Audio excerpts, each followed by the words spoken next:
Anyway, you said Kodachi. A Mhm. little bit random, but I kind of want to do this real quick. So, there's something in A good choice. particular that I want to get at. So, a couple of things actually. So, first off, well, this is an old interview, 2019, I believe.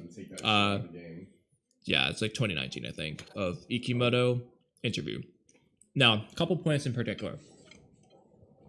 What is your working relationship with Kadachi Sensei like? How do you get in touch? We don't get in touch much at all, actually. We don't even email. We met for the first time in a year today. Do you just meet at meetings? We don't do meetings either. Your editor relays all the messages between us. All the meetings I have are just from my editor. So you don't have input and direction of the story. I talk with my editor directly about it. When it comes to the finer details, I'm usually given free reign over how to depict things. I draw the name. I think it's a typo for a Nemu manga draft. And Kadachi Sensei checks it. If there's an issue, it will get relayed to me. If not, then I go ahead with it. Things work out quicker that way. Okay. And then one last thing I'll read. Okay. Has there ever been a moment where you got the Boruto script and were surprised by a turn of events in the series? Yeah, I've had that reaction before, like at the flash forward to the future at the beginning of the manga, seeing the grown-up Kawaki. Also, the film contained a lot of surprises for me, and I thought it was really well done. There's several things I want to point to here, and I'm sure you had similar thoughts as me. The first is, I don't know what order to go with this. Go one. Okay, I'm just gonna wing it in terms of order. So, in terms of Ikemoto's direction of the story, what does this mean? What it means is he receives his script from Kodachi / the editor that relayed it, and then he has some very small input, the finer details. So what does that really mean? Most likely, for example, depicting Boruto's emotion when he said something. Is he happy? Is he crying? Or is he just slightly upset? So on and so on. Those sound like small details, finer details, but they actually have a big impact in terms of like what the story's doing. So it's not to say that these are insignificant details. They're just, this isn't the script. These are like artistic, mainly artistic things, as well as obviously the layout, the panels, blah, blah, blah. Would you agree with that so far? I think what this might be would be treatment is what it's called in like the I guess industry. Mm-hmm. If I look up treatment, I guess screenplay. Um, a screenplay treatment is a detailed overview of a screenplay written in prose that summarizes a story idea before the script is written. So that's just a fancy schmancy way to say it's almost like a rough draft, but not quite. So what a treatment is, it's when you have a premise of a like an episode, a chapter, or whatever, and you like know how you're gonna get there. A treatment is basically like writing that out, but filling in the gap. So it's the first like technical, real version of the final product, the final episode, whatever. It's going to be the total length, the duration, the amount of pages or panels or whatever. Like encourage the cowardly dog, it'll give you like the plot synopsis. The treatment is like it's so I'm sure like the plot synopsis will say like courage gets scared here, and then the treatment would be showing how he gets scared, what he Mm-hmm. does when he's scared, like whatever visual gag is associated with that, etc. Mm-hmm. That's basically what that would be like, That's and definitely a that's I think what possibility. Kishimoto might be going for. However, Yeah. a couple of things we'll get to. First of all, I feel like a synopsis is not a script. Would it make sense for Kodachi to be giving him a script, be the script writer, if that's all he's doing? Would you agree or disagree? It's Mm. not a script. Yes. Script's more than that. Yes. Ignoring that, though, first of all, he's saying here he's had these surprises. So what does this mean? It either means he's surprised by the original Kishimoto draft when he sees it, or the script Kodachi sends him. He's not writing the initial part, obviously, which we already knew. And he also makes his changes that he does with Kishimoto anime. So here's the funny part. Okay. Based off what this is saying, you have one of two conclusions you can make. Either, okay, this is the funny one. I'll start with the less funny one. The first one is the Kishimoto draft. Kodachi either uses it or he doesn't. He does his own. Doesn't matter. He sends his script over to Ikemoto. Ikemoto makes his small touches in art, sends it back, and Kodachi approves. Like, yeah, that's good. Okay. The funnier one is Kishimoto's role was fake. Kodachi was Kishimoto. Because think about it. If Kodachi gives him the manga draft slash script and then he checks it, nowhere is he mentioning Kishimoto checking anything. Which means that Kishimoto wasn't doing anything while Kodachi was there in that case. Like, Kodachi just swapped roles with Kishimoto. In this case, it basically means Ikimoto's had the same role the whole time. The only difference is whose draft they were using. The first half of part one is Kodachi's drafts of his own drafts. And then the second half is just the Kishimoto drafts that he made years ago that Ikimoto's just changed. It's one or the other. What do you think? Yeah. So that's interesting. I think because Kishimoto was on Samurai 8 until around the time that Kodachi got fired, it would sort of make sense. I'd hate to associate Ikemoto with any part of the earlier story, but it could just be like he's on his own.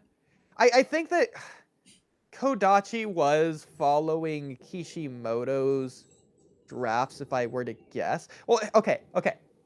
Regardless of the story, who do you think actually wrote the flash forward scene? The idea of it, the premise of it.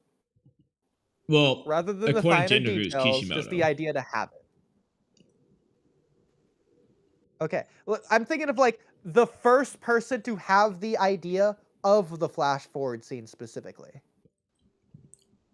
Allegedly, it's Kishimoto. Just in general. Kishimoto. Okay. If Kishimoto's doing that, I'm assuming Kishimoto would have had to have created some kind of rough outline in the same way I think he would have had to have in Naruto, even if Kishimoto himself didn't stick to his own way to get there in the end. Crazy enough. Well, but like, I can't imagine that you have an ending in mind, but don't know a general idea of how you get there, in which case I imagine he would just tell Kodachi. Yeah, so he allegedly, according to himself, he wrote this before the manga even started. Like, he just already had the full outline. The question is, was Kodachi really using it, or was he just mainly, like, he obviously has the reference, but was he mainly just using his own? Or was he using the draft and then writing an actual script based off that draft? Because the thing that's interesting is when Kodachi got fired, they said the story's now returning to Kishimoto's original drafts, which, if you're going to take that face value, is implying that they were using Kodachi's drafts before, not Kishimoto's, which basically means Kodachi was the supervisor and Kishimoto was just doing nothing for the first half of the story. And that basically means, do think so. I think and that totally means the only difference is that it just, the draft and the approval, maybe Kishimoto just approves everything Ikemoto does, and then Kodachi maybe didn't. That could be the difference too. Who knows? Yeah. If you remember, Naruto the Last came out before the manga finished. Or it might have been advertised before the manga finished. Advertised. Either way, people knew Naruto the Last before the ending. Kishimoto was clearly, obviously involved there. And then the Boruto movie came out afterwards, but it was like before the anime, but that doesn't really matter. Anyways, I think Kishimoto's original intention was to just finish Naruto with Naruto the Last, regardless of chapter 700, and then after that, Boruto was like an afterthought to where the studio just wanted to pay him a lot of money to come back to write a Boruto movie. He did that, and then that was Kishimoto's way of saying the true final real end, finally. That's his stamp of approval. That's Kishimoto's out, passing of the torch even. Shout out episode 65. But the Boruto movie is like his last thing. He doesn't want to come back. He is giving it to someone else, specifically Ikemoto, Kodachi, whatever. And he's going to go work on his own thing, Samurai 8. That's why he did Samurai 8 after Boruto, instead of like the other way around or at the same time or whatever. He clearly had the idea for Samurai 8 or drafts of it or whatever planned since like endish of Naruto. You could like go back to those interviews and see when he first thought of Samurai 8 or whatever, because that he did say something about that.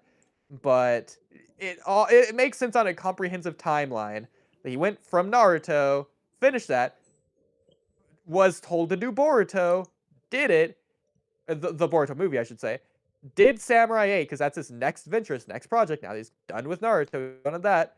That didn't pan out, so he had to come back to Boruto. I don't think he was working on Boruto at all during that time. Besides the original draft he wrote before. Like, yeah. I think he wrote it, but I think realistically, I think Kodachi's draft script stuff is more than Kishimoto's. Like, I think he does more of the script than Kishimoto's original outline. But I think he basically, yeah, he gave Ikemoto the draft / script. Ikemoto does his thing. Then Kodachi checked it like Kishimoto. I don't think Kishimoto was approving of any of the first 52 chapters. I think it was all Kodachi's approval. Yeah. And then now, I think Ikemoto probably has less of a script from Kishimoto's draft, and Kishimoto just approves everything he says. Don't say anything bad. Exactly. If anything, it's almost like Kishimoto gave them the outline, Kodachi did the treatment, and then Ikemoto drew the treatment. Yeah. And now Kodachi isn't there to do the treatment. Ikemoto doesn't have a treatment, and he's just doing it himself. The outline. Yeah. Just not doing the treatment. Yeah. Yeah. It's untreated 2 blue vortex. There's also, we've talked about this before, but kind of tangentially related to this, about the prophecy thing. I was thinking about anyway, is, so Momoshiki saw Boruto's future, and he knew that Kawaki was important in it. In the Ishiki arc, Bro is trying to seal away Kawaki in another dimension. Like, he was not trying to make the prophecy happen. Like, he did not care. But the problem is, previously he already said, like, oh, you know, it's a little ways away before you lose everything. So he was still expecting it to happen, despite his plan to kill Kawaki. What was he thinking? This makes it obvious that the plan was different for the prophecy. Like, clearly Kawaki was not necessary for it originally, because otherwise Momoshiki would be trying to kill Kawaki. Yeah. Before 8 is even back, by the way. Yeah. So I don't know. I just wish we got Kodachi's story instead. We need to get him on the podcast. I had a dream that I was in Japan with my brother, because we were planning to do a trip, that I found Kodachi in some ramen shop, and I just interviewed him on the spot. I love that. I was like, I hope that happens. Looking at this interview, there's one line that's standing out to me. Ikemoto says, "If there's an issue, it will get relayed to me. If not, then I go ahead with it. Things work out quicker that way."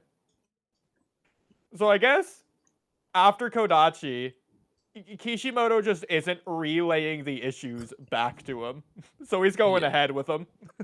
Yeah, there just are no issues, because Kishimoto just says, like, oh, I don't have any problems with it. I guess it's all fine. No one said anything, so that's their approval. Yeah, that's it. Well, nobody said anything. Oh, it's just good as fuck. It's just oh, I guess they like it. That's what I think. Because Kishimoto even said, like, he's surprised sometimes, so